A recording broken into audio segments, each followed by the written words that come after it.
Welcome back to the channel. Welcome back to another video. If you're stopping by the channel for the first time, please consider subscribing to my channel. And while you're at it, smash that like button for me. I really would appreciate it. Also, hit that post notification bell so that you're notified every time I upload a new video. Be careful down in the comment section of the videos. A lot of spam, a lot of scammers. I will never ask you to contact me by WhatsApp or Telegram. I also do not invest money for my subscribers, so please be careful. Don't get yourself scammed. If you want to follow me when I'm not on YouTube, do me a big favor. Go down to the description box. Click on that Richard Fain Millionaire Mentor Instagram link and give me a follow on Instagram, guys.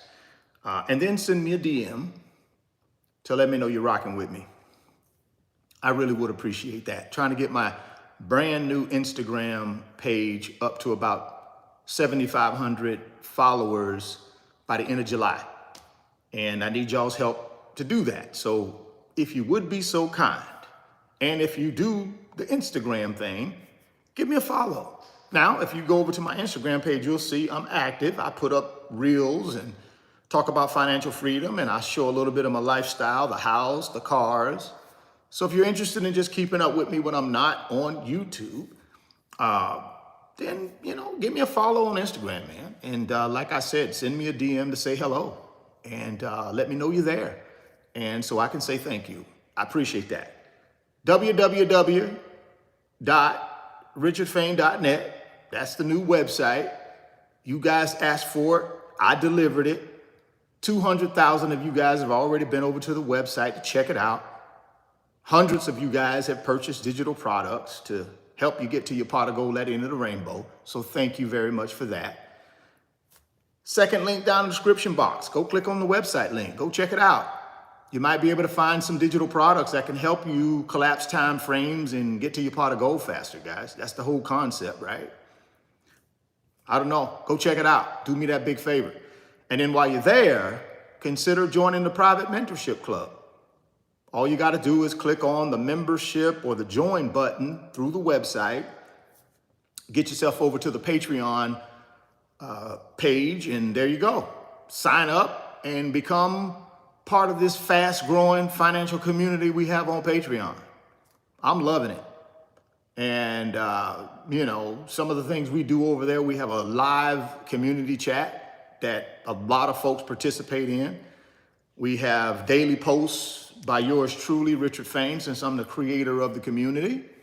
And then we have weekly Q&A live streams where you get to ask all your financial questions, and I get to attempt to answer them with my 30 years of financial experience building wealth. 25 years as a commercial banker, and then another 25 years buying real estate for income, and another 25 years investing in the stock market to build wealth. And then over the last 5 years, 4.5 years, I've been building a business that I've taken from zero to a multi-million-dollar business in less than 4 years. Boom. I share all of that information with the folks over on my private mentorship club. So if you want to be a part of that fast-growing community, get over there and check us out. You'll see the people that are there are good people from all walks of life, all different ages, all different financial freedom plans, but ultimately we're going in the same place, which is that pot of gold at the end of the rainbow. What a better way to do it than to do it with others. Nobody wants to get to the pot of gold at the end of the rainbow and be by themselves. Who wants to do that? You can have all the money in the world, but if you're alone, what good is it, right? So build you some friendships on the way. Get around some people who you can call friend along after you get there. You never know, guys. We're put here on this earth to be with people, to interact with people, to build relationships with people. The money thing is just a tool to be able to do that, right? So get over to the website, check it out. Like I said, second link down in the description box. Moomoo, my self-directed brokerage app that I'm going to be using over the next 10 years to quadruple the net worth. That's right. You heard me right. I said quadruple. I'm pretty ambitious. I'm an ambitious guy, especially when it comes to building wealth. I understand in this country, there's nothing stopping me from building wealth. The stock market don't see no color. The stock market don't care about my age. The stock market don't care about my orientation. It don't care about any of that. All it care about is, do you got money? Do you want to invest in us? And can you be in here for a long period of time? That's all it cares about. I love that. I love that. I'm built for that. And many of you are built for it as well. That's the reason why you come to my YouTube channel, to figure out ways to get there. And one of those ways is through the stock market. But in order to get there through the stock market and buying paper assets, you got to have a brokerage app. And that's where Moomoo comes in. That's my self-directed brokerage app that I use. First link down in the description box. Click on that Moomoo link. The good folks at Moomoo are going to give you up to 15 free stocks. Publicly traded companies, guys. The real deal, right? They're traded on our stock exchanges here in the United States. You've ever heard of the NASDAQ? You've ever heard of S&P 500? Those are indexes. But our stock exchanges is like the New York Stock Exchange, right? The Chicago Stock Exchange. These companies are traded on those, right? So all I'm telling you is, if you want up to 15 free stocks, click on the Moomoo link down in the description box, open up your new account. You put $100 in right away. When you open the account, they're going to give you 5 free stocks. You put $1,000 in right away, they're going to give you 15 free stocks. Publicly traded companies. You already starting to build wealth immediately. Stocks will be worth $2 up to $2,000 per stock. Don't know what you're going to get, guys. I don't pick it. You don't pick it. It's a random system that the good folks at Moomoo use in order to qualify you for those stocks. But that's what they're worth, between $2,000 and $2,000. Like I said, no guarantees what you're going to get. But at the end of the day, you're getting free stocks. They're going to be valued at something. And that's starting to build your wealth, right? And then you're going to be in a position to do what? Start buying paper assets. Big boy blue chip paper assets. And you're going to do that every month. You're going to do that every year until you get to your financial goal. The most important thing, guys, is you got to create a financial goal. I don't care what it is. Everybody's going to have a different one. But your goal, you need to have a financial goal you're trying to reach when you start investing in the stock market. Why? Because as your stock market portfolio grows, you want to have a goal you trying to hit. Because that's your end result. My end result is to quadruple my net worth. And I'm going to keep investing over the next 10 years till I do. Once I hit the net worth, I'm out. Stock market, thank you. Appreciate you. Help the next person. But I'm going out of here, put my money in the income, and I'm going to live the rest of my life off of my assets. That's the goal. You got to have a goal. But it starts with the Moomoo brokerage account. So get down in the description box, click on that Moomoo link, open up that new Moomoo account today. Go get that free stock. Go get that free money. Don't delay. Act today. It's a limited time offer, guys. Then some of you are going to say, well, Richard, I don't know how to use no brokerage account. I don't know about no brokerage app. Then you're going to send me an email through my website, www.richardfain.net. You're going to send me an email and say, Richard, I've opened my Moomoo account. I've funded my Moomoo account. I need to learn how to use this thing so I can get to my pot of gold at the end of the rainbow. I'm going to send you some tutorial videos. 2 of them from the Moomoo folks. Walk you through everything. Fractional share trading, automatic investing, automatic investment of dividends. Walk you through that. Then you're ready to go. Then you might say, well, Richard Golly, I don't know.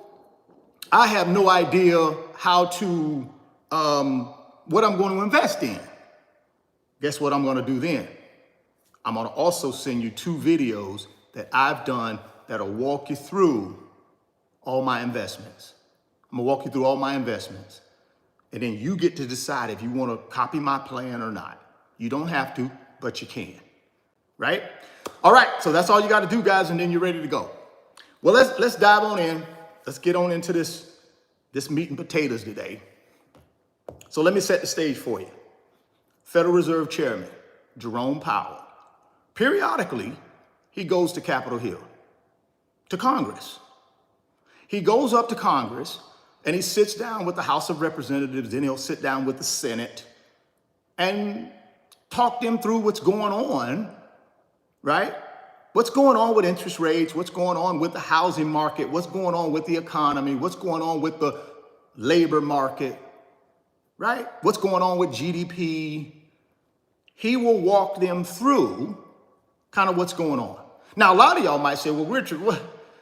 The Federal Reserve is its own independent body. They don't answer to nobody. Well, I disagree.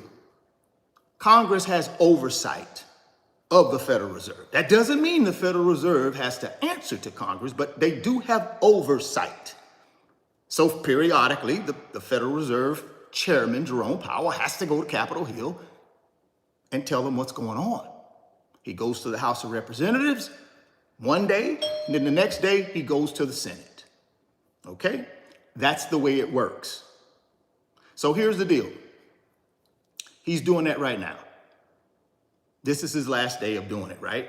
So let's walk through what is happening and why a lot of folks believe we're going to get 3 rate cuts this year. 3 rate cuts. But before we talk about the rate cuts, let's talk about what Chair Powell is saying to indicate that they're going to be 3 rate cuts. That's the most important thing, right? We need them to cut them rates. And if we can get them to cut rates, guys, our investments are going to get a bump. Nvidia is going to get a bump. Tesla's going to get a bump. Y'all know I'm a big investor in both of those companies. That doesn't mean you have to be, but I am. Big time. Big time assets in those companies, and I got to make sure we do the right thing. We got to get this wealth. So we need them rate cuts. So here we go. Fed's Powell says more good inflation data would bolster the case for rate cuts. That was the headline, right? We're going to just spend a little bit of time here and then we're going to get into the rate cuts. Federal Reserve Chairman Jerome Powell said Tuesday that policymakers have been encouraged by recent data that suggest inflation is receding and that continued progress would strengthen the case for an interest rate cut. So this is him on Capitol Hill talking to Congress. He's telling Congress, listen, this recent data we've been getting indicates inflation is still coming down. We like that. Now here's something else you got to think about. Tomorrow, we have the June CPI inflation report coming out. And I've already read some preliminary numbers on it. And it's looking good. It's looking like inflation is still coming down. 3rd month in a row, guys. Amazing. April, May, and then June. 3 months in a row, inflation is still coming down. That's good news. That's why all of a sudden, you're starting to see what? You're starting to see the S&P 500 hit all-time highs every single day. Look at yesterday what it did. Hit another all-time high, the S&P. Almost 5,600 points, guys.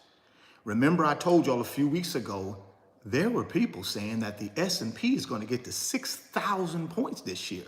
A lot of people in the comments, oh, God, it's never going to do that. It's not going to do it. It won't do it. Guess what? It's just doing it.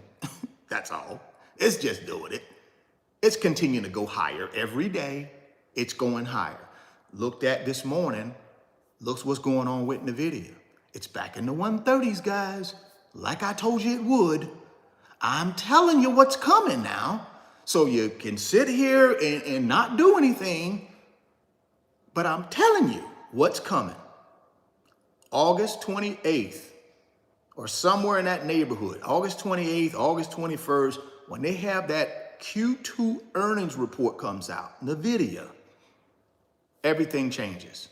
But we can already see it back in the 30s already. Right? Tesla started out this morning in the 260s, jumped up to 264, boom, slid back down to 261, but I think it'll jump again. The rest of the stock market, guys, you're seeing what the S&P is doing. It's bonkers. Every day, it's a new record. Every day. So when these Fed cut these rates, what do you think gonna happen then? What do you think? The level of optimism right now, guys, that's in the stock market, just anticipating rate cuts. So you got a scale of optimism, right? You got 1 to 10. Let's say the scale of optimism right now is 1 to 10. It's 1 to 10. It's a 5 right now. When they cut them rates, that optimism is going to 10. And when it does, the stock market takes off. That's my opinion. I'm not a financial advisor. I'm not an expert. I'm just giving you my opinion, right? You go out and do your own homework and come to your own conclusion. But let's go ahead and finish up here real quick on the Fed's visit to Capitol Hill. Well, he'll be concluding it today, but I'm giving you the first day, right? Incoming data for the first quarter of this year did not support such greater confidence. The most recent inflation readings, however, have shown some modest further progress and more good data, which strengthen our confidence that inflation is moving sustainably toward 2%. See, that's the Fed's goal. Right now, we got about 3% inflation. They want it at 2%. That's where they feel our economy is the healthiest. That's where they feel they have price stability. 2%, that's price stability. What do you mean by that, Richard? Well, the Fed has 4 mandates. The Fed has 4 mandates. Their number one mandate is price stability, that everybody living in America can afford the basic things they need to live. That's price stability. And they believe inflation at 2% provides full price stability.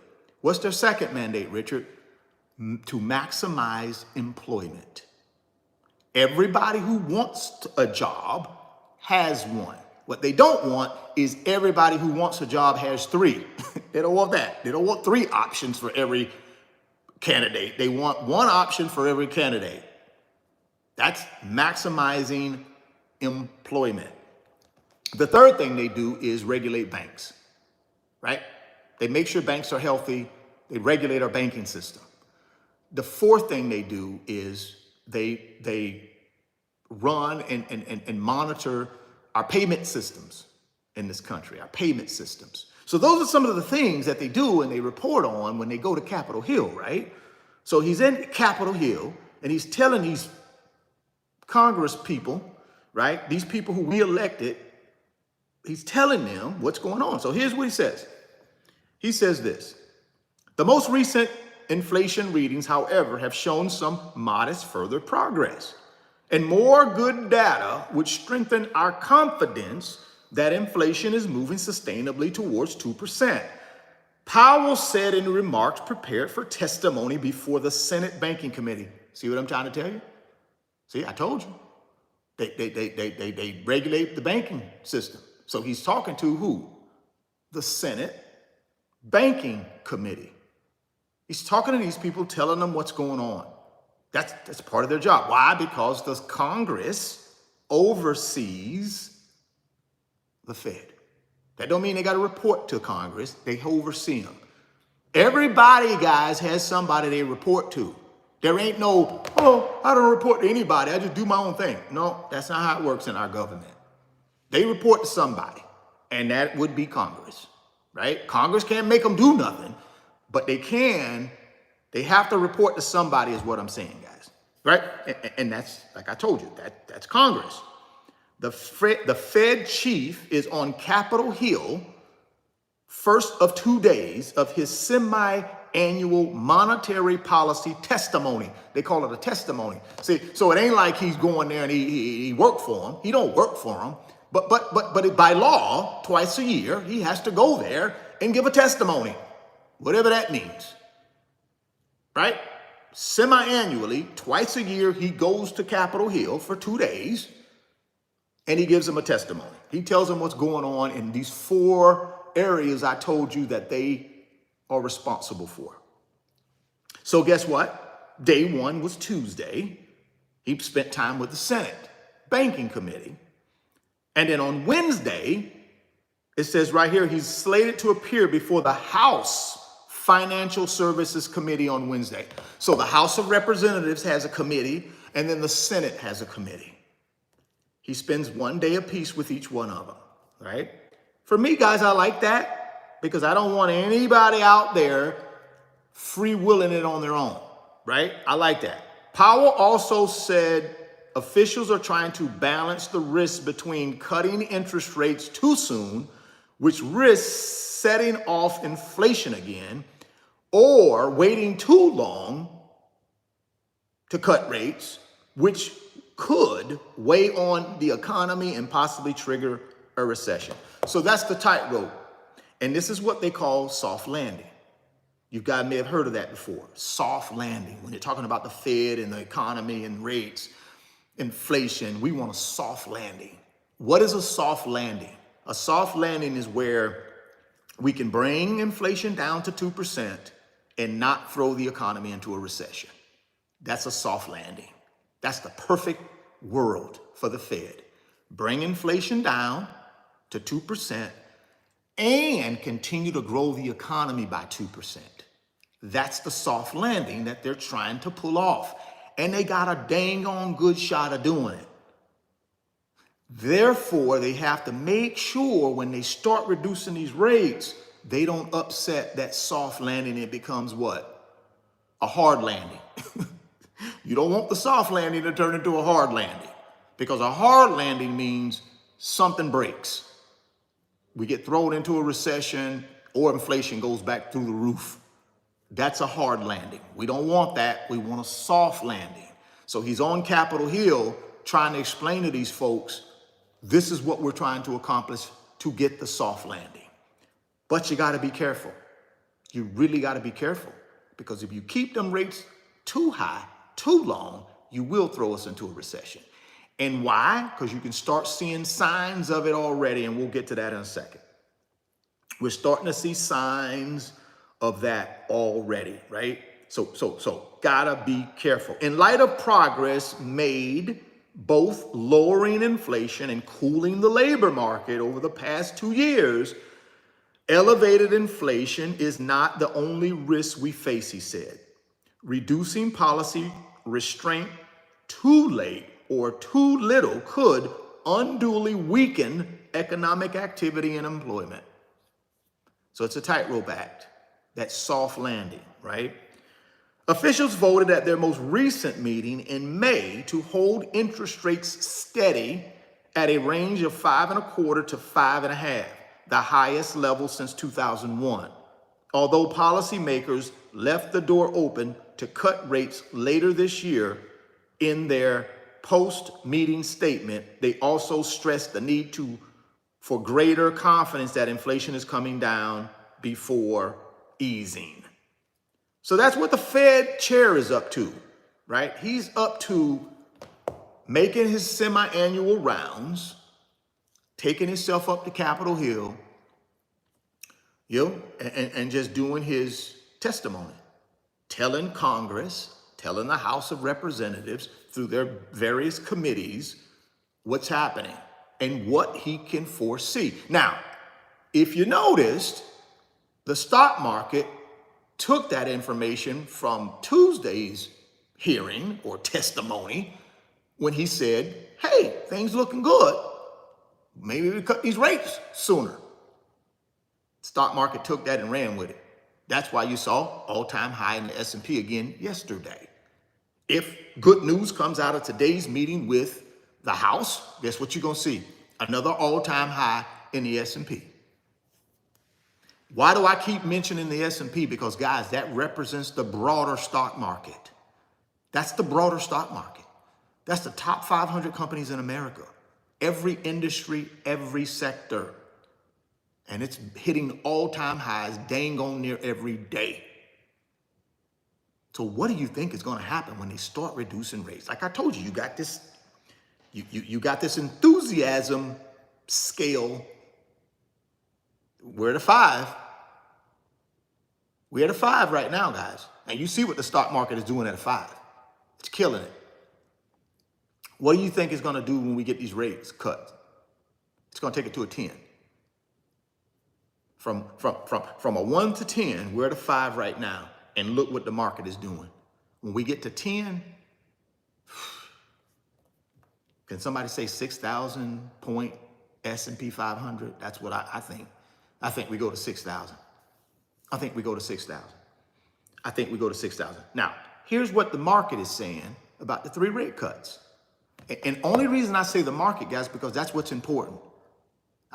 It's not, what's important is what the market thinks. Why? Because the market are investors. That's the only thing that's important. I don't care what Congress thinks. I don't care what they think.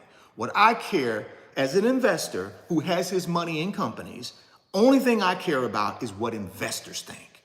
Because investors are the one that put this money in the stock market to make the stocks go up. Investors are the ones that put the money in the companies that occupy the stock, that make up the stock market to send it to the moon. So for me, it's what investors think. The only thing that matters in this game of paper assets is what investors think. Because investors are the one with the money to invest. So only thing I care about is what they think. This is what the investors are thinking. Here's something what they're thinking, which is very important for us. And we got to position ourselves though. We have to position ourselves to take advantage of this incredibly important information. For me, since I'm heavy Nvidia, and I'm about to be super heavy Tesla. I got about 400 shares of Tesla right now, but I'm taking that up higher. I'm already about 4,800 shares of Nvidia. Just for some of y'all, I know you get triggered when I say Nvidia. I know it's Nvidia. I just like to call it Nvidia. So I got about 4,800 shares of Nvidia, which I'm getting ready to take up to 7,500 shares. When am I going to do that? Real soon. I'm going to position it and do it real soon. I'm going to take it from 48 to 7,500 shares. Matter of fact, I think I'm going to take it to 10,000 shares. How are you going to do that, Richard? Well, 7,500 shares are going to be in my IRA. And then I'm going to take another 2,500 shares out of my regular brokerage accounts. So I'm going to have 7,500 shares in the IRA, 2,500 shares in my regular brokerage account. Now, yes, 2,500 of those shares will immediately, if I sell them, they'll immediately generate a 1099 for a capital gain or capital loss, or whatever it is.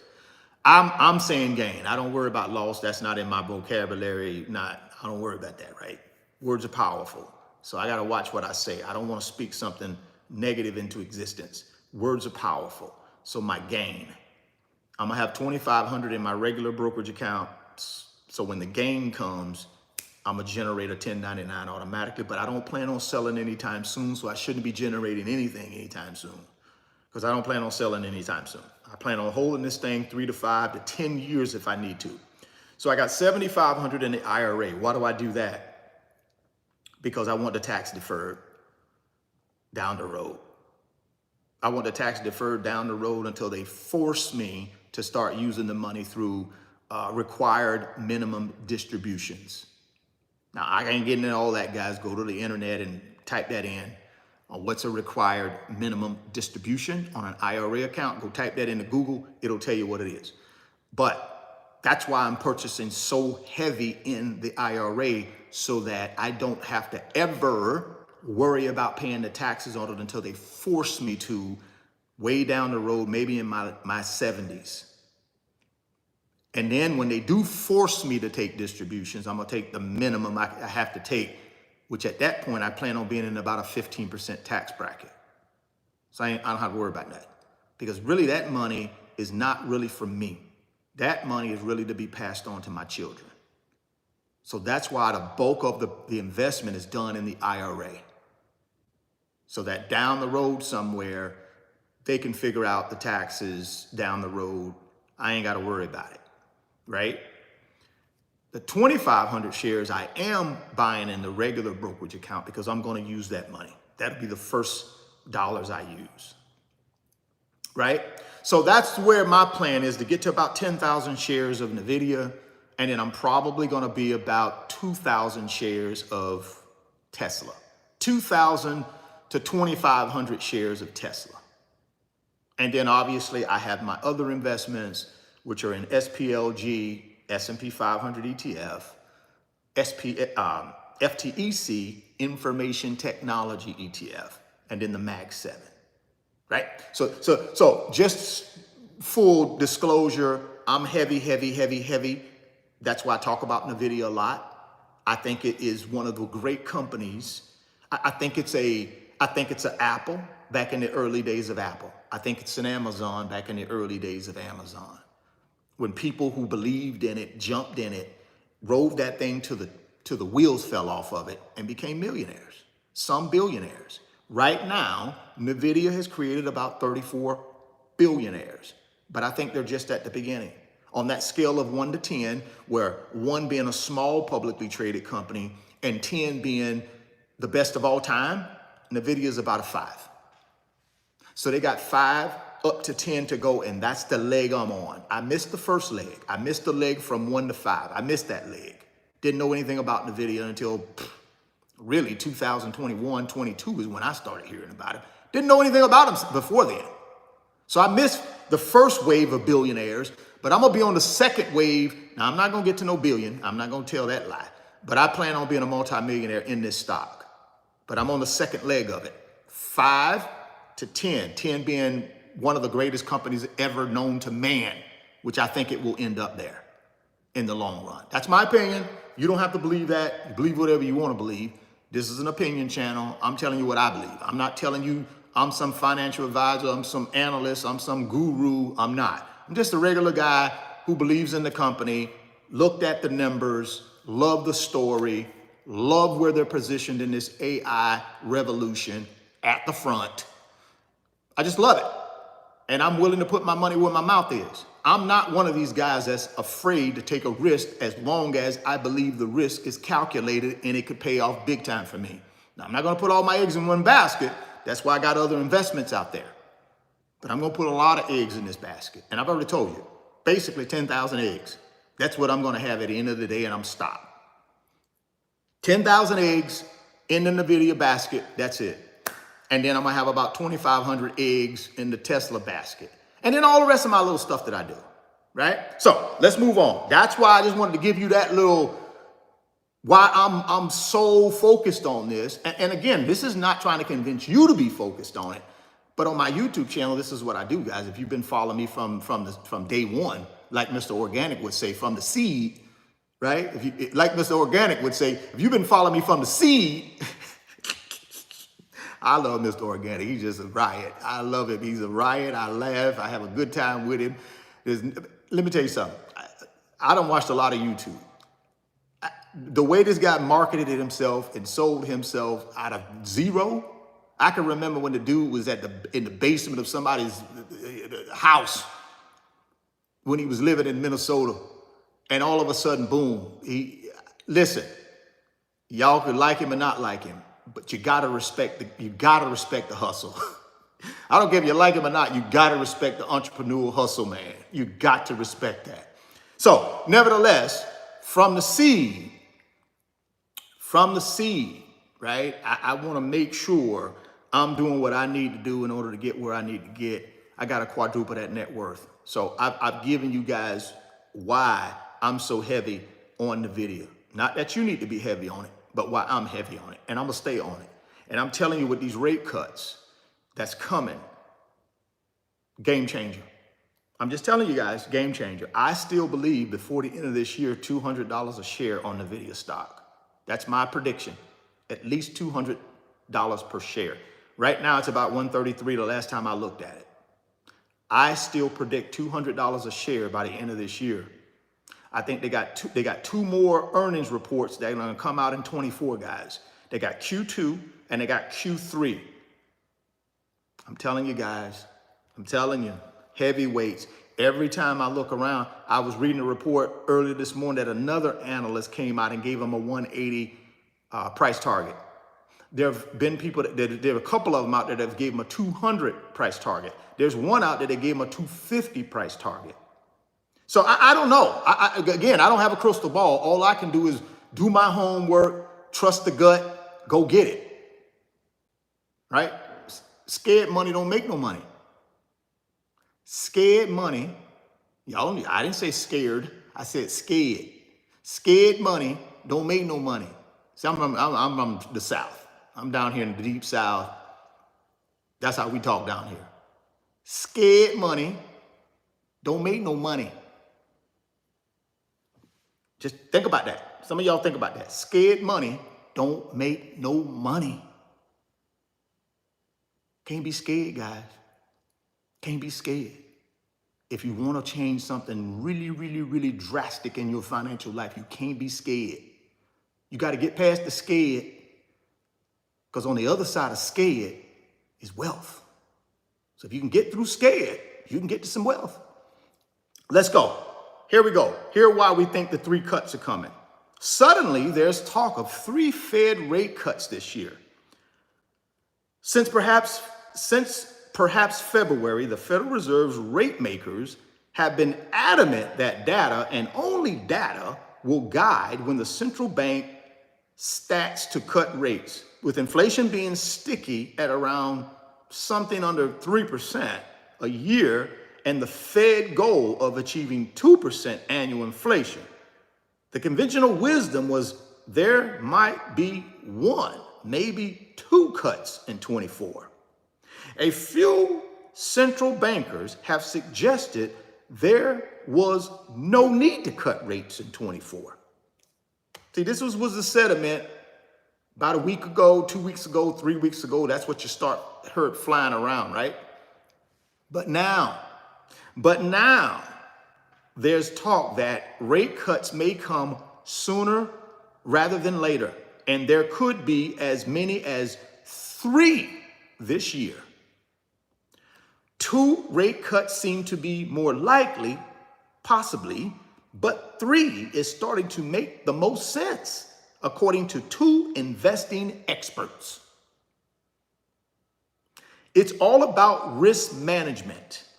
Head of economic research at Renaissance Macro Research said on CNBC's Closing Bell on Monday, unemployment is starting to rise. We already know that, guys, because if you were watching the jobs report that came out last Friday, you'll know that. Unemployment rate is going up. It started out at 3.9 in April. It went up to 4% in May. Now it's up to 4.1% in June. That's what they're talking about here. Remember, we talked about earlier what the Fed was telling Capitol Hill.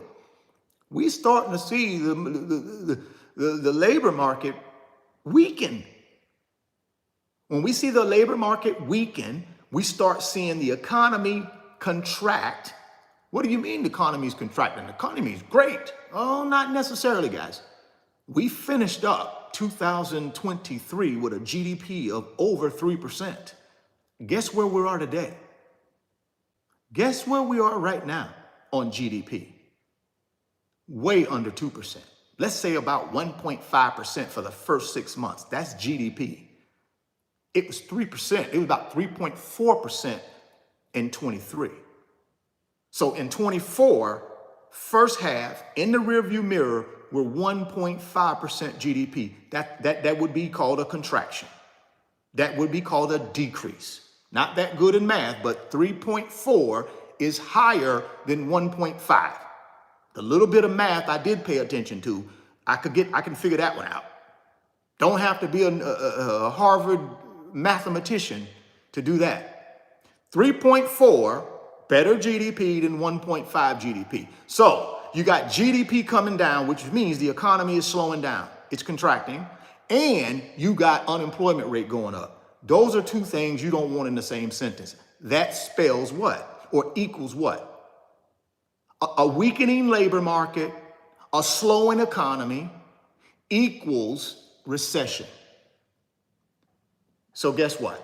Now you're starting to hear people say things like unemployment is starting to rise slowly, perhaps 0.1% percentage point in each of the last 3 months. I just told you that.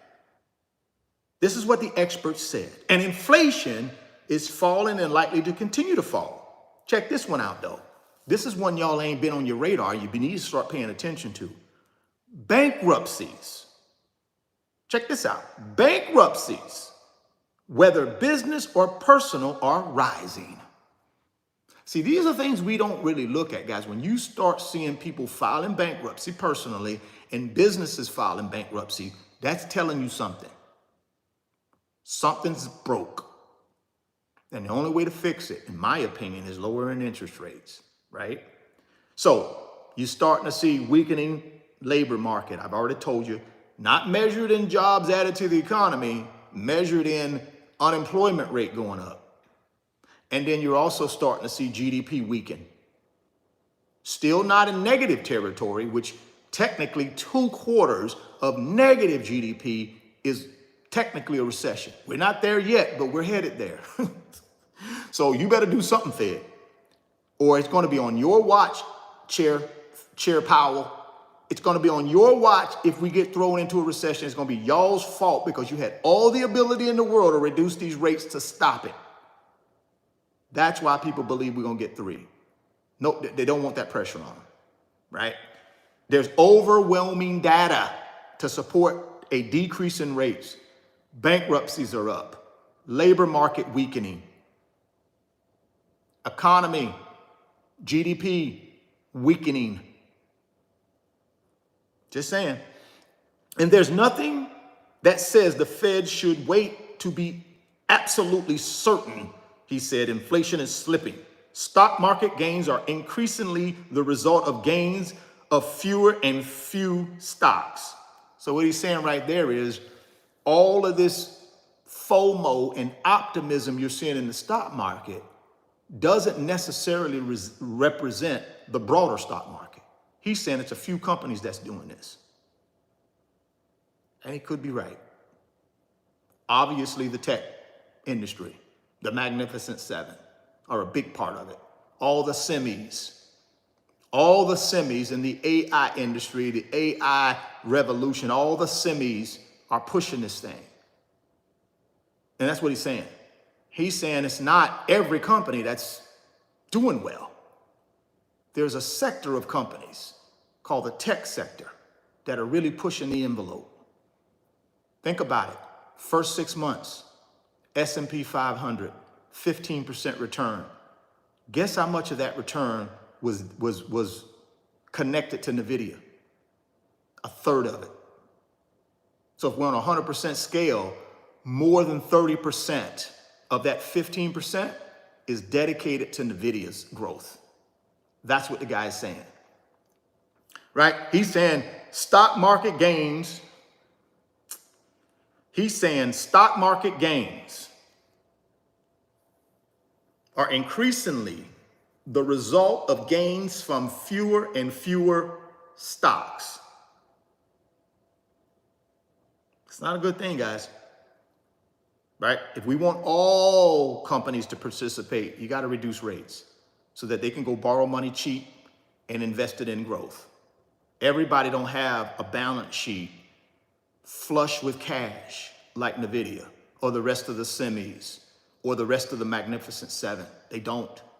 Most of these companies in these different sectors in our country borrow money to grow. They take the cheap money and they invest it in growth and they get a return on that growth. And as long as the return on the growth is higher than what they paid for the money, then they're in good shape, right? That's how most companies, they grow. That's why you think you can go get corporate bond deals. Corporations, they do bond deals to what? Bring in money to their company. They take on debt through bonds. Bonds are just debt. It's just debt that a corporation or a municipality has taken on in order to do what? Raise money to make investments into whatever they want to make investments into. Think about our US government. What do? They issue bonds. What is that? That's debt. You and I can make an investment in our US government, and in return, they give us a treasury bond with an interest rate attached to it. We're, in essence, lending money to our government to run the country, build roads, bridges, infrastructure, all these other programs they got. Same thing in corporate America. Corporate America takes on debt through bonds, corporate bonds. They take on this debt to do what? They want to expand. They want to grow. They don't have the cash on their balance sheet, guys. A lot of these companies don't. They use debt to fund growth. So that's why he's saying, hey, I know the S&P is hitting all-time highs, but it ain't everybody participating. It's only a few companies that are participating in that, that's driving that whole thing. That would be the AI. That would be AI, right? So let's keep moving. So, Duda, I guess this is the advisor's name, the expert, advised the central bank, why not go ahead, why not get ahead of the problem? That's what he's saying. Why not just get ahead of the problem, Fed? Why not just go ahead and start reducing these rates, man? What do y'all got to see? Y'all want the whole country to fall apart first? It's just stupid. The data's there. And it's already expected ahead of time. A preview of tomorrow's CPI report is already not out, but people are starting to talk and saying inflation is going to show that it's still coming down for the third month in a row through the CPI inflation report. So people are just saying, okay, Fed, come on, man, this is ridiculous. Let's start cutting these rates. Just saying, the Fed usually makes dramatic cuts when it's clear the economy is slumping badly. Shouldn't have to be that way, though. You already see it coming before it happens, just do the rate cuts. But he noted the Fed has cut rates on at least 2 occasions, in 1995 and 2019, when a recession was not unfolding. So he's saying in 95 and 2019 are the precedents, right? They make the case that you can go ahead and cut rates now, guys. We wasn't fully thrown into a recession in those years, but you cut rates anyways. The economy is showing strains, according to a contributor to TheStreet.com Pro and head of microstrategy at Academy Securities. In a Monday post, this particular expert suggests the Fed could cut 3 times in 24 with cuts totaling 75 basis points. Guys, 75 basis points would take our Fed funds rate from 5.5 to 4.75. That'd be wonderful. Boy, that'd be wonderful for a lot of companies. I'd rather borrow my money, you know what I'm saying? I'd rather borrow my money 75 basis points cheaper. I don't care, across the board, I don't care where you go. If I got a 7.5% fixed rate mortgage, I'd rather get it at 6.75. Give me 6.75 over 7.5. That's what I'm trying to tell you. Instead of going in at prime rate at 8.5, give me prime rate at 7.75.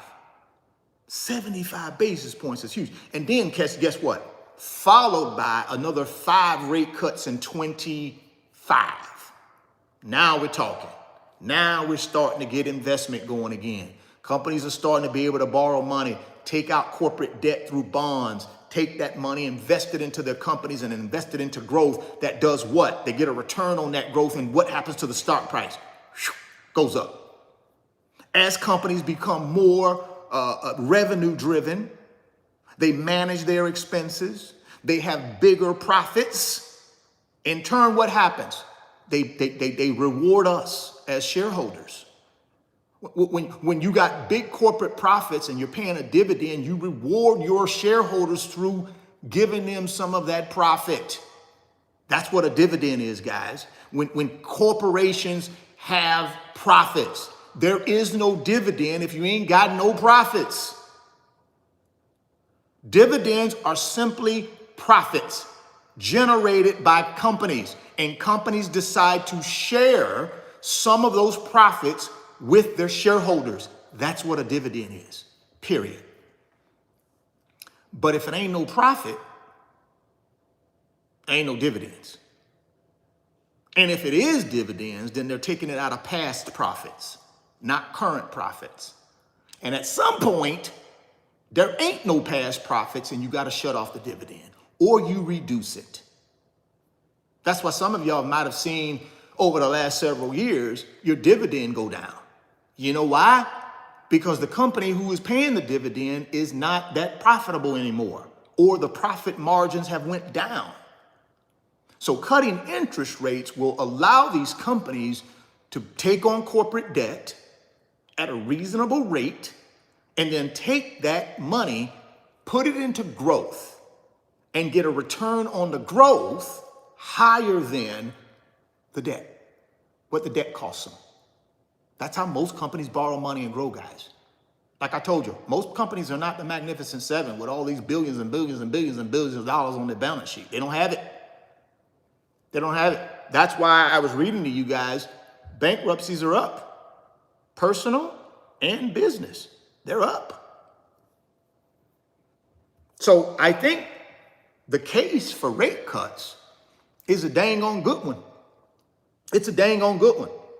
The June jobs report released on July 5 highlighted concerns. The domestic jobs report was fine on the surface. And what he means by that is it came in at 206,000 jobs added in June. The market, the experts thought it would come in at 200,000. So it beat expectations. The problem is unemployment went up. And the problem is everybody knows that report is going to be revised down, just like the last two have been. Remember in May, we got the May jobs report and it came in at 272,000 jobs added to the economy. A few weeks later, what happened to it? It got cut down by 49,000 jobs to 218. Same thing gonna happen to the one we just got for June. That 206,000 jobs won't last. It's gonna get revised down. So guess what? It's gonna come in under the 200,000 that was estimated, plus unemployment goes up. That's what he's talking about here, guys. See, the June jobs report released on July 5 highlighted concerns. The domestic jobs report was fine on the surface. That said, he wrote, the jobs market is no longer robust and certainty, not one-sided in terms of job seekers like it was much of 2023, right? So no longer robust and certainly not one-sided in terms of job seekers like it was in 2023. Here's what he's talking about there. See, in 2023, you had 2 to 3 jobs for every candidate. So I'm Richard Fain, right? I'm out here trying to get me a job. I got 3 jobs I can choose from. So if I go to one job, I don't like it, I can quit. And I know I got another 2 I can grab right quickly because that's how it was in 23. No longer like that in 24. It's one job for one candidate now. So now, Richard Fain, I got to think twice. Oh, I don't like the way they make coffee here. It's not the kind that I use. I'm going to quit. You know how we do. We take everything personal, right? The seat they gave me, it's not comfortable. And I've asked them for another seat, but they won't give me another chair. So I'm quitting. I'm going somewhere I can get my own chair. I can bring my own chair to work. Y'all know how we do. Y'all know it. That's how it was in 23. You could have stupid stuff like that and quit. Oh, they don't say good morning when you come in. I can't come to a place every day that no one says good morning to me. I'm going to quit. I got to go somewhere where people are friendly and they say good morning. We did that in 23. Can't do that no more. Can't do that no more because it's one job, one candidate. And that's what he's saying. Can't do that no more. So let's keep moving. Then using the Taylor rule utility to argue the Fed funds rate is too high. This is a calculator on the Federal Reserve Bank of Atlanta website. Now, this is new for me, guys. I've never heard of this. So it says, then using the Taylor rule utility to argue the Fed funds rate is too high. This is a calculator on the Federal Reserve Bank of Atlanta website that lets users calculate what the Fed funds rate should using different scenarios. When he plugs in some assumptions, he came up with calculations of 4.61, 3.91, 3.61, all are lower than the current Fed funds rate. That's pretty interesting. So you can go to the Federal Reserve Bank of Atlanta.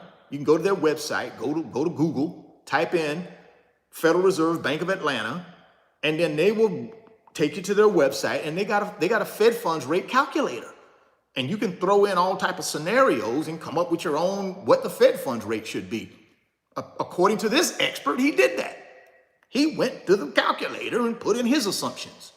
And he came back with calculations of 4.61, which is almost 90 basis points lower than what it is now. 3.91, that's way lower than it is now. And then 3.61. Don't you know, guys, that the Fed funds rate went down to 3.6 today, what would happen? You remember that Richter scale, 1 to 10? Enthusiasm for the stock market, it's about a 5. It goes to 11, 12, 13, 14, right?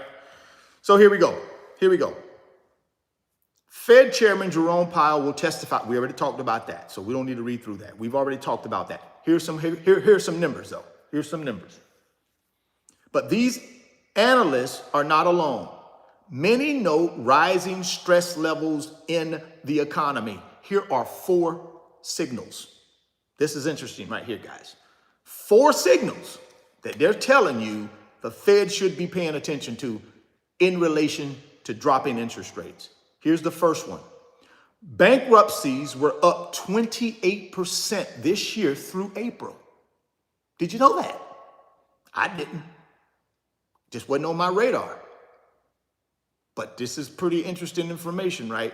Bankruptcies were up 28% this year through April, according to American Bankruptcy Institute data. Personal filings are up 28%. Small business filings are up 40%. Guys, that's a lot. So corporate bankruptcies are up 28%. Personal bankruptcies are up 28%. Small businesses are up 40%. Why is that so important? That small businesses are up 40%. Because you do know in America, 95% of the businesses are considered small businesses. 5% are your big boy blue chips. The rest of them are little mom and pops.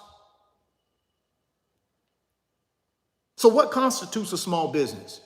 In my day, if a company did less than 7 million in revenues, less than 500 employees, that was considered a small business. And 95% of the businesses in America fit in that lens. Why is that important? Because if 40% of those businesses are filing bankruptcy, that's not good, guys. That means your local pizzeria. That means your local gas station. That means your local grocery store. That means your small business CPA firm are filing bankruptcy. Why are small businesses filing bankruptcy, guys? Here, let me give you a couple reasons, at least according to me. The two things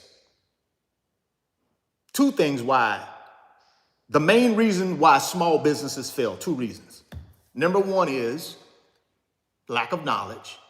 Not lack of knowledge in whatever they do, like whatever widget they produce or whatever product they sell. Not lack of knowledge in that. Lack of knowledge when it comes to running a business. See, me being a great chef doesn't mean I'm going to be a great business owner, though. I may be a world-class Michelin star chef or whatever they call it. I may be that guy. I may be able to be put into a kitchen with ingredients and pots and pans and knives and come up with something gorgeous. But that doesn't mean I'm going to be a good business owner, right? So lack of experience and knowledge actually running businesses, reading financial statements, preparing financial statements, knowing what the cost of goods are, knowing what your gross margins are, your net margins are, knowing how to market to increase revenue. A lot of people can't do that run small business. All they know how to do is whatever they learn, whatever they know how to do. All I know how to do is build houses. I don't know how to do nothing else. And they fail. That's one reason. And then the second reason small businesses fail is because they're undercapitalized. So lack of knowledge when it comes to running businesses, not doing whatever they do, but the business, it's a difference. And then being undercapitalized. So why does that matter? Well, it matters because 95% of small businesses are small businesses.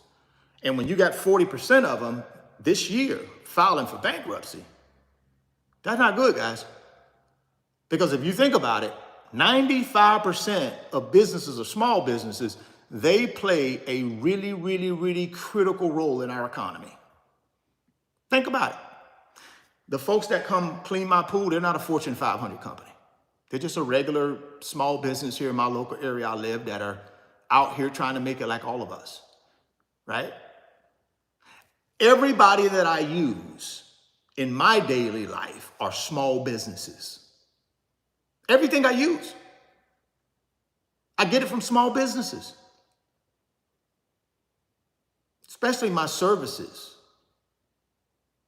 If I get a leaky pipe, I don't call some Fortune 500 company to come fix the leaky pipe. I call a local business.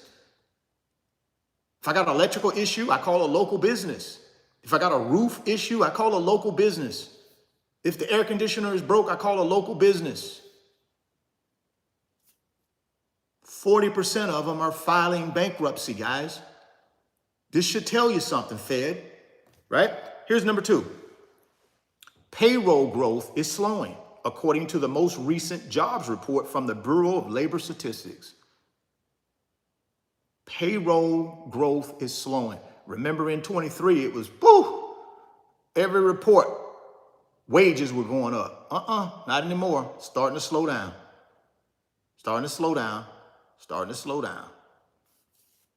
That's another sign, guys. Come on, Fed. Here's number 3. Home sales have been flat to falling all year because mortgage rates have not been able to drop definitively below 7%. Home sales declined in March, April, and May of this year, and indications are that June saw a pullback as well.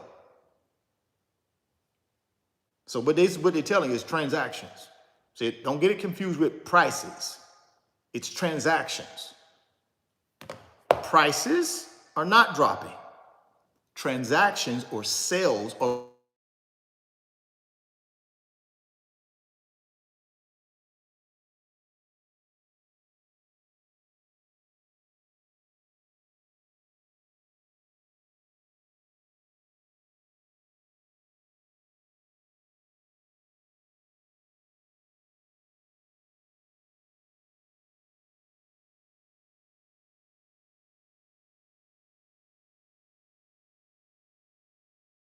other fast food chains to promote value meal deals.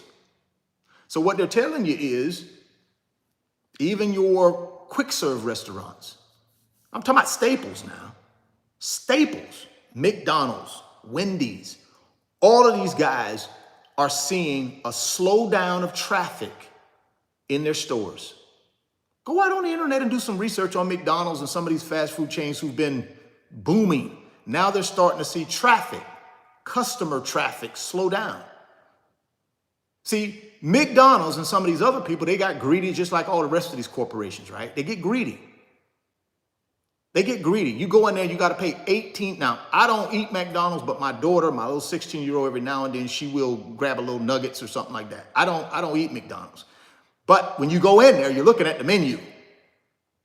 Big Mac meal, $15. Come on, you know that was going to catch up to y'all McDonald's at some point. Now, all of a sudden, you want to go back to the value deal because people stop coming. People stop coming. That tells you something. When people stop going to McDonald's, people stop going to Wendy's and all these other little fast food restaurants, they just stop going. What's that telling you? Something broke. Something broke. Something getting ready to break. So those are your 4 reasons why this expert is saying, okay, Fed, you better make a decision, and you better make a decision fast. These worries are starting to weigh on stocks. The major averages produced gains last week led by technology. I told you guys, technology is leading this whole thing, right? And related stocks. So technology and anything that supports technology is what they're saying. That's what's really doing well. Any technology and things that support technology are really what's driving the stock market. The other 8 sectors of the S&P were flat or lower on the week. So you take technology out, every other sector was either flat or lower when you take technology out. Just saying, guys. So if some of y'all are looking at your stock portfolio and you're not into tech and you're saying, golly, what's happening here? What's happening to my other individual stocks in utilities or consumer discretionary or healthcare or real estate, energy? What's the deal? That's the deal. That's the deal. So you got to understand, technology has a lot to do with these things right here, guys. These phones. And the companies who are really hammering down and doubling down on attention, trying to get your attention, trying to get you to go to their social media platforms, trying to get you to buy on Amazon, trying to get you to go Google stuff from Google, trying to get you to go to Facebook. All those companies, that's who's spending the money on tech. All of those companies, they're making major investments in upgrading their artificial intelligence platforms. And companies like Nvidia are a critical part of that because Nvidia gives them the hardware and now soon to be the software to do that, to upgrade these platforms. That's why you see tech booming still. And you see these other 8 sectors not doing as well because of the companies in tech. Over the last 5 years, they're flushed with cash on their balance sheets. Meta, Amazon, Alphabet, Microsoft, right? Apple. See, what you got to understand with these tech companies, these new tech companies, different from the dot-com bubble, right? These new tech companies, they understand something. They understand people want entertainment. People want to be able to connect with one another the way they want to connect, and they're willing to pay for it. So these tech companies are different today because I don't care, come hell or high water, pandemic or no pandemic, you're going to be on this phone. And see, here's the thing about the way these new tech companies are doing it is, even if they shut the country down, guess what people are going to do? They're going to still be on this. Matter of fact, they're going to be on it more. Shut the country down. Keep them in the house. See what happens to Amazon sales. See what happens to Google search engine. See what happens to Facebook. See what happens to Microsoft. It's just going to increase their business, guys. When people are shut in, they go to these phones. And when they go to these phones, this is all they got to do all day long. And guess who benefits from that? The tech industry. See, I keep telling y'all missing the whole point. This company. Listen, guys, this thing right here is the future. And y'all know it is. Think about how much time you spend on it. I spend all day long on this thing, whether I'm doing live stream videos or whether I'm in my private mentorship club. All day, guys, till I go to bed. That's why tech is here to stay. You can't stop it. You would have to blow this up. You'd have to take every one of these to stop it. And it's global. Facebook has 2.5 billion people on its platforms, across its platforms. WhatsApp, Instagram, Facebook, and whatever the other one is. They got 2.5 billion users. That's a third of the world's population, guys, on this phone. You have 4.5 billion people who have access to the internet. That's more than half of the world's population. Do you really think you can stop this? You can't. So all I'm telling you, I don't know where you got your money invested. That's up to you. Me?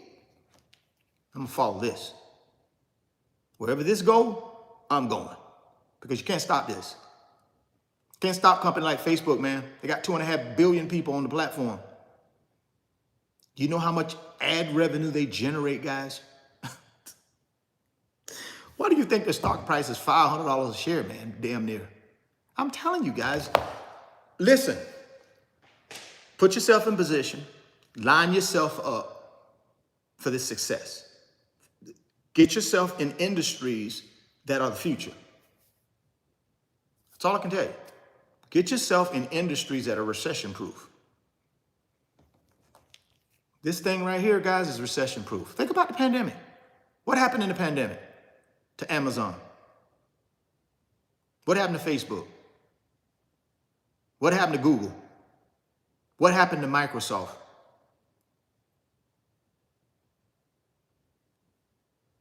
I don't know. Nothing. They got better. They got bigger. This is what I'm trying to tell you. So the Mag 7, in my opinion, the most of it, not Tesla. You throw Tesla out. But all the rest of the Mag 7, Mag 6, minus Tesla, is recession-proof. That's the way I believe it. Now, is Nvidia recession-proof? Well, it depends. It depends on those other 5 companies I just mentioned. It depends. If those 5 companies decide, you know something, we're going to just put pause on our increasing our artificial intelligence platforms. We're going to put a pause on our large language artificial intelligence platforms. We're going to put a pin in it. We're just going to stop that and just redirect dollars to just marketing and Nvidia will be hurt. But if they don't stop, if they continue to build out those platforms, if they continue to build out this AI, these AI platforms, and these other 100 customers that Nvidia has, they got a long track, long runway, in my opinion. So there you go, man. That's what I think. Clearly, I believe pretty much what this guy here is saying. I think they got no other choice but the lower rates, right? So stocks are basically flat on Monday, though the S&P and the Nas closed at record highs. Again, why? Technology. You don't see the Dow closing at record highs, do you? Because those are like really non-technology companies that are in the Dow. You may have Apple in there. You may have a couple in there. I don't know all the 30 companies in there and don't care. All I care about is tech. All the rest of the industries, I don't care nothing about. None. As you can see, all my money in tech. S&P 500, that's the only thing I got in the other sectors. But that's being driven by tech too. And then, you know, I got my information technology, that's the NASDAQ. And then Mag 7, big boy Nvidia, big boy Tesla. That's all I got. Why do I got that? Because of this thing. Recession-proof. This is recession-proof. When people shut in, they can't go nowhere, they're going to buy stuff. They're going to be on this thing. They're going to do whatever they can, but they're going to be on this thing. I promise you that. This is where the money is, guys. Anything associated with this thing right here, this is the future. If you want to make a bunch of money and you want to collapse time frames and really, really change your financial net worth, find companies who you can access through this thing. Find companies that are building artificial intelligence platforms to reach more people. Think about it. Think about this phone right here when it gets to 6 billion people who have access to the internet, when it gets to 7 billion, when it gets to 8 billion people who have access to the internet. What do you think is going to do to this thing and all the companies that are associated with it? So all I'm telling you guys is think about the future. You can't stop it. Nobody can stop it. Congress can't stop it. No president can stop it. No world can stop it. You cannot stop progress. Can you slow it down for a while? Yes. Because if you could stop progress, none of these companies would exist after the dot-com bubble. It would be gone. There wouldn't be any internet. We just rewrite letters and mailing them off. That just goes to show you can't stop it. You can slow it down for a period, but you can't stop it. And that's what I'm betting on. Over these next 10 years, the build out of the artificial intelligence industry, 4, 6, 7, 10, 13, 15 trillion dollars of build out. I got to get my little piece. I got to get my little cha-ching. I don't know about you, but I got to get mine. I got to get mine. I got to get mine. Again, guys, get down in that description box if you want to put yourself in position. Go sign up for Moomoo. Get yourself up to 15 free stocks, and then you're in position. Just like I said yesterday in one of my reels that I had on my Instagram page, and I put it on TikTok. It did pretty good on TikTok. I don't know much about TikTok. I can't understand TikTok, but every now and then I put stuff up there and it do well.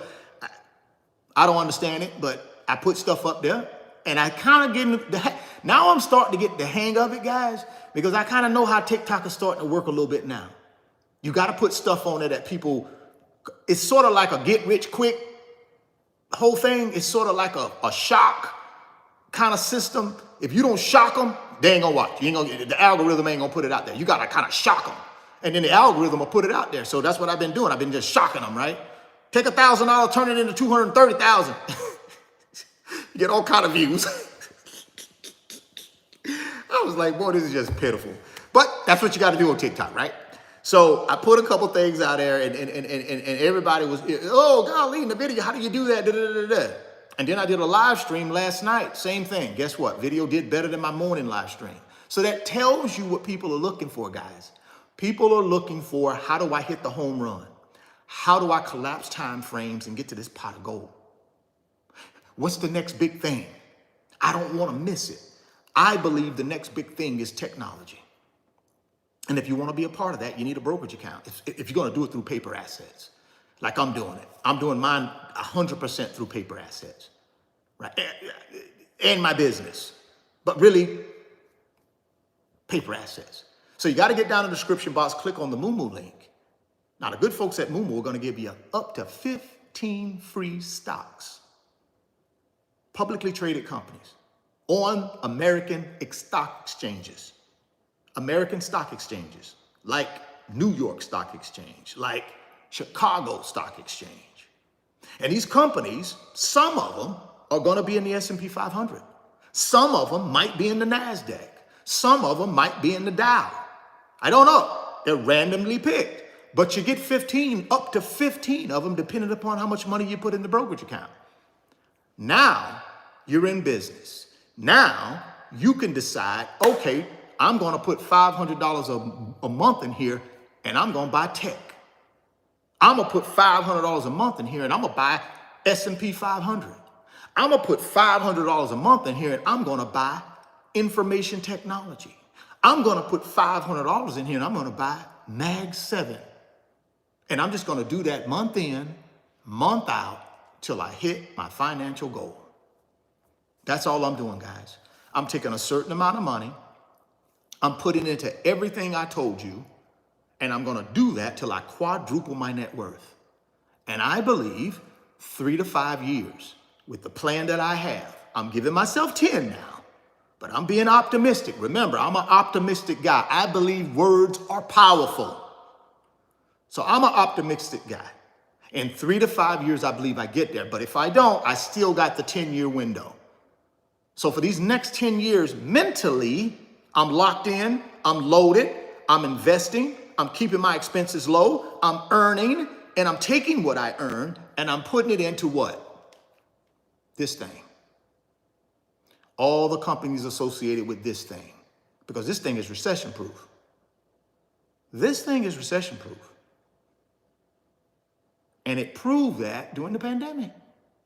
Go back to the pandemic. It proved during the pandemic that this thing is recession-proof. So that's what I'm investing in. All related things tech. And I'm going to hang my hat on that. Get down in the description box, like I said, guys. Sign up for Moomoo. Put $100 in there, you get 5 free stocks. You put $1,000 in there, you get 15 free stocks. Those are the 2 qualifiers. $100 qualifies you for 5 free stocks. $1,000 deposit in your new brokerage account qualifies you for 15 free stocks. And now you're in the game. Now you're in the game. Now you able to do what I do or whatever you want to do. You're in the game. And all we can ask, guys, is a fair opportunity to get in the game. Now, once you're in the game, you're going to need to learn how to use that brokerage app. That's when you're going to send me an email and utilize me and leverage me. See, guys, I'm here for you to leverage me. Leverage me as a resource. I don't know why more people don't.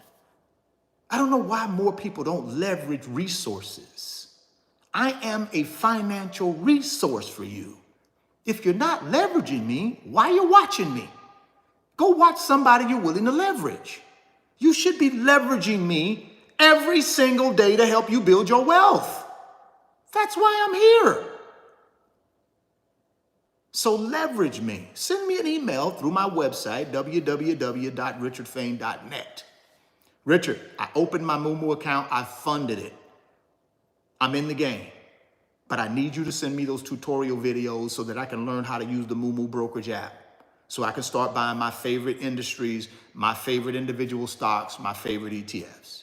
And guess what I'm going to do? I'm going to send it to you freely. And those 2 videos are going to walk you through fractional share trading, automatic investing, automatic investment of your dividends, because you do want to reinvest those dividends to get that compounding. I'm going to send them to you. And then, if you want, you can say, hey, Richard, send me your 2 additional videos where you outline all of the investments that you're buying. Blueprint 1.0, Blueprint 2.0. Outline what you're buying, ticker symbols, so I know if I want to copy that plan, I can, or I can just create my own plan. Because I understand you're not a financial advisor. You're not trying to tell me what to do, any of that stuff. I'm just a resource. You use your resources, guys.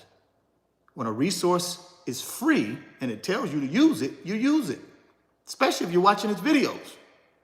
Now, for some of you who want to step that thing up one level and join my private mentorship club where you actually become part of my community, where 700 other people have decided they want to be a part of it. You want to join my community where you have direct access to me all the time to ask questions through direct message. What you got to understand, that's the only mentoring I'm doing, guys.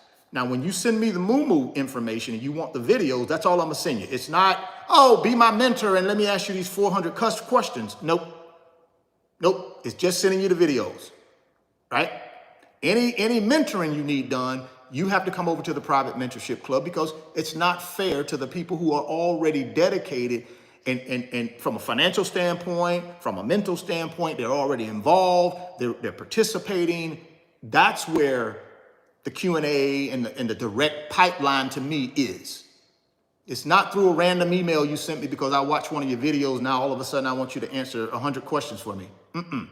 You got to make a commitment to me, and I'm willing to make a commitment to you. That's how it works in this world, guys. I don't know why we think it don't work that way. For some reason, people think, oh, I watch your video, you're required to answer all of my questions. No, I'm not.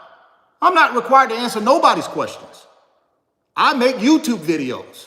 That's it.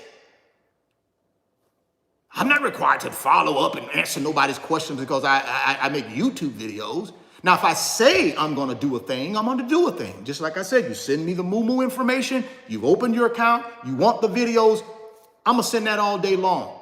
But unless you make a commitment to me and I make a commitment to you, there ain't nothing else. I don't owe you nothing else. You don't owe me nothing else. That's just life, guys. That's fair. On my channel, I just keep it 100 with you. If you don't like it, don't watch no more. If you don't like it, don't watch anymore. But I got to draw the line somewhere. And I've drawn it. Not being disrespectful to anyone. But that's just the way it is in this life. right? So if you want to be mentored by me and you want to be a part of my community, join. It's pretty simple. Join. And then you're locked in. Okay, you're locked in. Make sure when you're at the website, check out the digital products, guys. I appreciate that as well. It's been fun, but it's time to go. It's time to go. Hopefully you guys got some information out of this that can help you collapse time frames and get you to your pot of gold at the end of the rainbow. I hope. I've just walked you through why I believe there are going to be 3 rate cuts this year. I think I've made the case based on experts that I've reviewed, and I agree 100% with their assessment.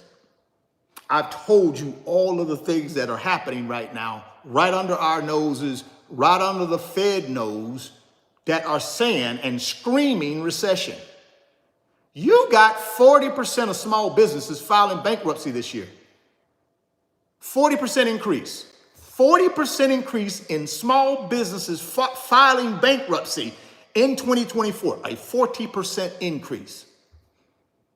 Yet and still, we sitting around like, oh, no, the economy's great. We're going to keep the rates higher. Okay. You've already got the jobs report. It's telling you 3 months in a row, unemployment's going up. Jobs added to the economy is softening. But we still hell-bent on keeping these rates at 5.5. I don't know why. I'm telling you. But I'm going to tell you what it is. It's because of the stock market, right? Now, if the stock market were to crash with all the rest of this stuff going on, then I think they'd do something. But since the stock market is booming, that's stopping them, I think.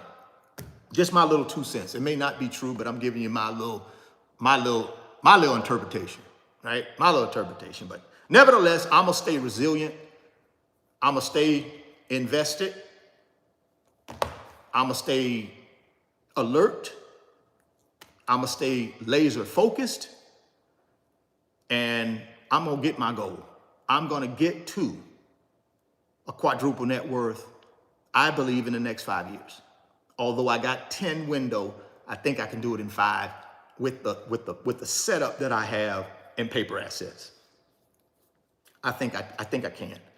And I'm going to be on here every day, 2-3 times a day, sounding the horn.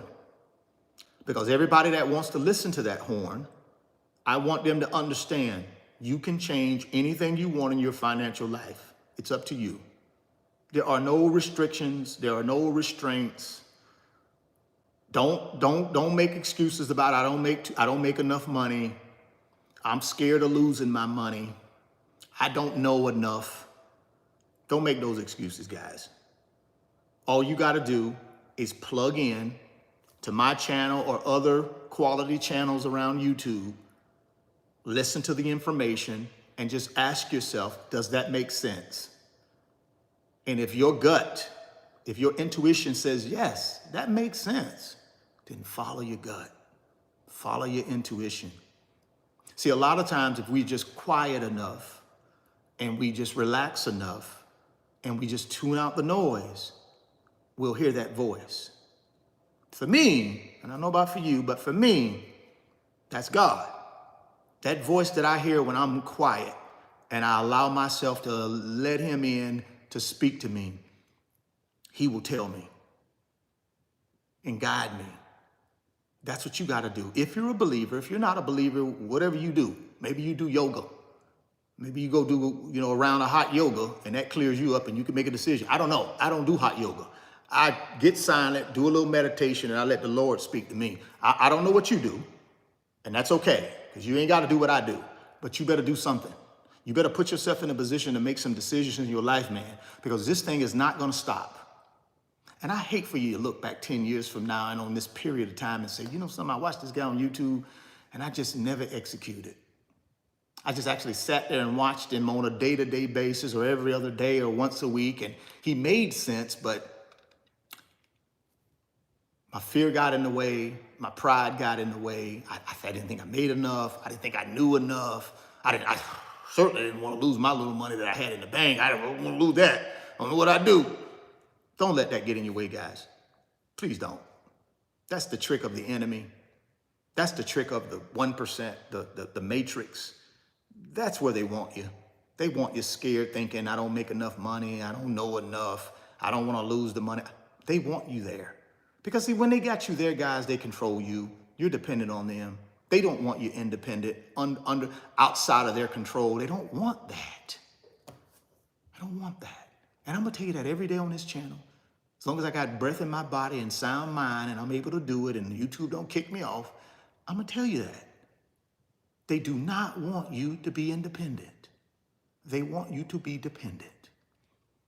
And shame on you if you allow them. Not shame on them. Shame on you. Because you ain't got to allow them to do that to you. Please don't let them do that to you. Take control of your financial freedom today. Take control of your power, your financial power today. Please, take baby steps if you need to. Right? Take baby steps, but take steps. I told you what you need to do to get me, to reach me, what to do. Get down in the description box. Everything's down there. Check everything down there out. You want to reach me, you know how, right? Okay. Hit the like button for me before you get out of here. Thoughts become things. See it in your mind. Hold it in your hands. You guys keep chasing your greatness.